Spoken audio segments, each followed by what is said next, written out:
My name is Christine Grab, and I have 7 requests. 1. Per Title 18 U.S.C. Section 242, Color of Law, it is a federal felony to misrepresent the contents of a law or to say that something is a law when it isn't. I request that FTB protect their staff from federal prosecution by requiring all staff to cite verbatim every statute and regulation when asked. Employees, if the words of a particular statute or regulation does not match FTB's policies or procedures, you are required by law to follow the written version. If you choose to follow FTB's version, you could be federally prosecuted. If there is not a statute or regulation number, it is not a legally sanctioned business practice and subject to prosecution. FTB cannot fire you for protecting yourself. 2. FTB has stated that estimated tax payments are immediately identified as revenue and turned over to the state controller. FTB has also stated that some estimated tax payments are not immediately applied to the taxpayer's account. These payments are held in suspense until the taxpayer files that year's return. In Grab versus FTB, FTB's record stated the payments held in suspense were identified as no payments. The only purpose I can think of to identify a payment as a no payment is to not count those funds as revenue. There were accounting irregularities with our withheld payments, making it appear that these funds were utilized for something. During discovery, I asked FTB for more information about these irregularities. Chelsea Hubbard stated under penalty of perjury that FTB does not keep accurate records. I request that FTB provide full disclosure about this no payment suspense account, including who, when, where, why, and how these funds can be utilized. This is the 4th year I have asked. It appears to be an off-the-book spending account. 3.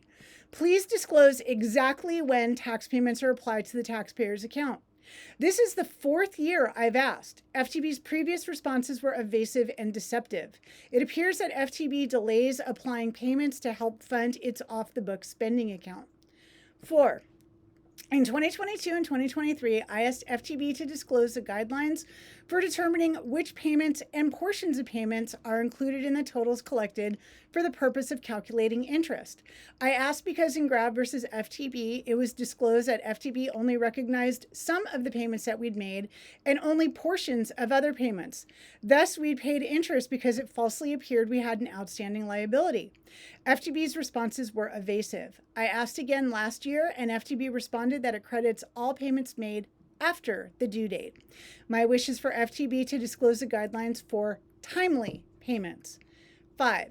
Revenue and Tax Code 19087 states that NPAs can only be issued on accounts that have an outstanding tax liability. FTB withholds some payments from NPA totals. Last year, I requested the legal codes which justified not crediting all payments. I believe that Ms. Jones violated Title 18 USC Section 242 by misrepresenting the contents of an irrelevant tax code and irrelevant notice. I believe that Ms. Jones committed this fraud because NPAs are the linchpin of FTB's racketeering scheme, and she was covering up FTB's crimes. FTB also does not allow protests of NPAs on the grounds that some payments were not credited. Last year, I requested the legal codes to justify this denial of taxpayer rights. Ms. Jones failed to address it. 6. The IRS treats married couples as one tax entity from the moment the couple notifies them of marriage until the couple notifies them that the status has changed. FTB does not follow this precedent. I asked FTB to conform to IRS guidelines. The advocate stated FTB cannot change this policy because it is required by California law, yet have never cited this alleged statute number, which is a violation of Title 18 USC Section 242. FTB requires married people to pay more estimated taxes and penalties than is owed. FTB does eventually refund the excess monies, but charges taxes on the refund. In Grab versus FTB, I allege this was an embezzlement and racketeering scheme. FTB never denied the allegations. I believe that financially penalizing the married violates the 14th Amendment. 7. At the September board meeting, I addressed concerns about FTB's Cal EITC education and outreach program. FTB was required to respond within 30 days but failed to do so. Please respond now. Thank you.